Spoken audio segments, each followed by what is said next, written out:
Vajpayee Bharatiya Janata party के प्रवक्ता हमारे साथ मौजूद हैं। वाजपेयी जी, समाजवादी पार्टी ने तो ब्राह्मणों को अपनी तरफ आकर्षित करने में कोई कसर बाकी नहीं रखी है। आपके ऊपर कोई राजनीतिक दबाव महसूस हुआ आप लोगों को, ये जो आज समाजवादी पार्टी ने कार्यक्रम आयोजित किया?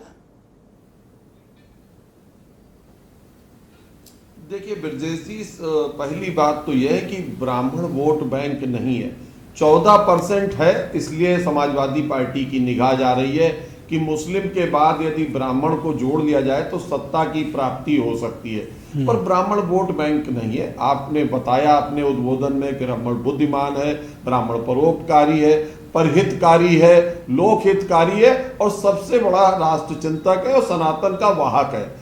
और मुझे लगता है ये एक भी बात समाजवादी पार्टी के प्रवक्ता ने नहीं कही ब्राह्मण के बारे में।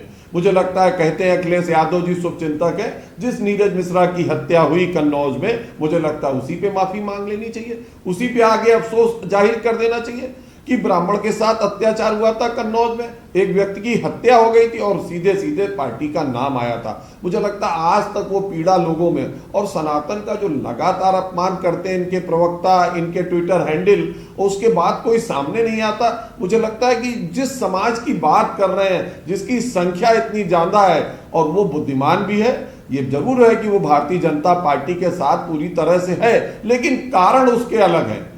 वो केवल वोट बैंक के आधार पे भारतीय जनता पार्टी को वोट नहीं करता, वो गुण दोष के आधार पे करता, आज की समसामयिक परिस्थितियों के आधार पर भारतीय जनता पार्टी के साथ खड़ा है।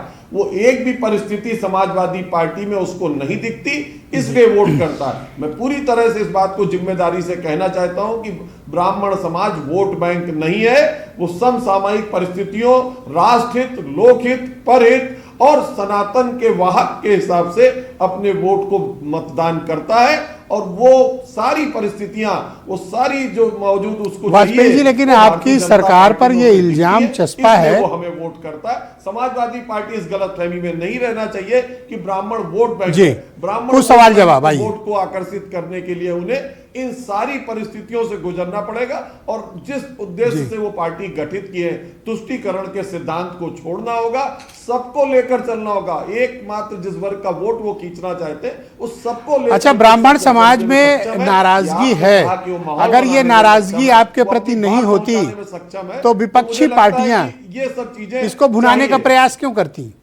ब्राह्मण अगर आपसे नाराज नहीं होता तो दूसरे लोग आकर्षित करने की क्यों कोशिश करते? आप एक नीरज मिश्रा का जिक्र करते हैं, आपके पार्टी के नेतृत्व वाली सरकार में सैकड़ों की संख्या में ब्राह्मणों के कत्ल हुए या उनके साथ अत्याचार हुआ।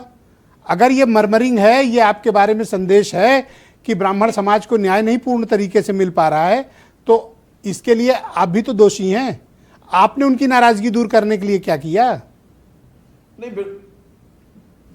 ब्रजेश जी, किसी की नाराजगी किसी के लिए वोट बन जाएगी, ये गलत फहमी है कि अगर लगता है किसी के साथ न्याय नहीं हो सका या उसे संपूर्ण न्याय नहीं मिल सका या न्याय में देरी हो गई, तो मुझे लगता है ये वो समाज है जो अच्छी तरह कानून व्यवस्था, संविधान, तमाम सारी चीजों को, बारीकियों को समझता है। उसकी उस कमी को लेकर कोई उसे वोट बैंक में तब्दील नहीं कर सकता। मुझे लगता है यही गहरी नासमझी है। सर, मैं आपसे कहूंगा कि 2007 के चुनाव और 2012 के चुनाव का आप अध्ययन करें सर। हिसाब से अपना आकलन करता है और फिर मतदान करता है। सर, 2007 के परिदृश्य का आकलन कर लें, आप तब भी एक्टिव पॉलिटिक्स में थे। 2012 की परिस्थितियों का आकलन कर लें। आप अगर ब्राह्मण समाज को कोई ये मानते हैं कि ये बंधुआ है, एक ही नाके से गुजरेगा, वो नाका आपके यहाँ जाता है, तो मुझे लगता है 2007-2012 के परिणामों पर आपको एक बार ध्यान देना चाहिए। बिल्कुल ब्रजेश जी, आपने जो कहा ये सच बात है, आई ओपनर है कि किसी को ये नहीं मान लेना चाहिए कि वो हमारी चीजों से आकर्षित और हमें ही वोट करेगा। हर चुनाव एक परीक्षा है और मुझे लगता है 2027 की परीक्षा भारतीय जनता पार्टी बेहतर लड़ेगी। मुझे लगता है इस वर्ग का जबरदस्त समर्थन हमको मिलेगा और मिलता आया है और हम उस कार्य की तरफ प्रगतिशील हैं। जहां जो भी कमियां हैं उनको कील काटे को दुरुस्त करने की कोशिश करें। मुझे लगता है किसी भी परीक्षा को बहुत सरलता से लेना नहीं चाहिए। हर प्रश्न का अपना आप तो ले रहे हो सर, जब वो लाइन लगाकर ब्राह्मण आपको वोट देते हैं तो आप उनके साथ ठेलम ठेली क्यों कर रहे हो? उनको इज्जत दो, सम्मान दो, सुरक्षा दो, ब्रजेश जी, हम समृद्धि दो उनको। ब्रजेश जी, उनके साथ कोई ठेलम ठेली खेलम क्यों खेली करते नहीं हो? कर रहे। यदि आप उनका पक्ष रख रहे हैं और हम उनका पक्ष रख रहे हैं तो बेहतर पक्ष उनका जा रहा है। हम कोई भी समाज के साथ खेला खेली नहीं कर रहे। आप भी उसी समाज से आते हैं, हम भी उसी समाज से आते हैं, और इस पैनल में सभी लोग अपने जो में हैं हमें ना उसी गिनो समाज सर, से हैं। कोई ये ना खेला करो खेली सर। नहीं कर रहे। ब्राह्मण को कोई भरमा नहीं सकता, कोई भटका नहीं थैंक सकता। यू, बहुत धन्यवाद वो आपका। बुद्धिमान है और अपनी मति का प्रयोग बहुत करके शुक्रिया। ही मतदान करता है। कोई गुमराह नहीं थैंक कर यू सर, पाएगा। Thank you.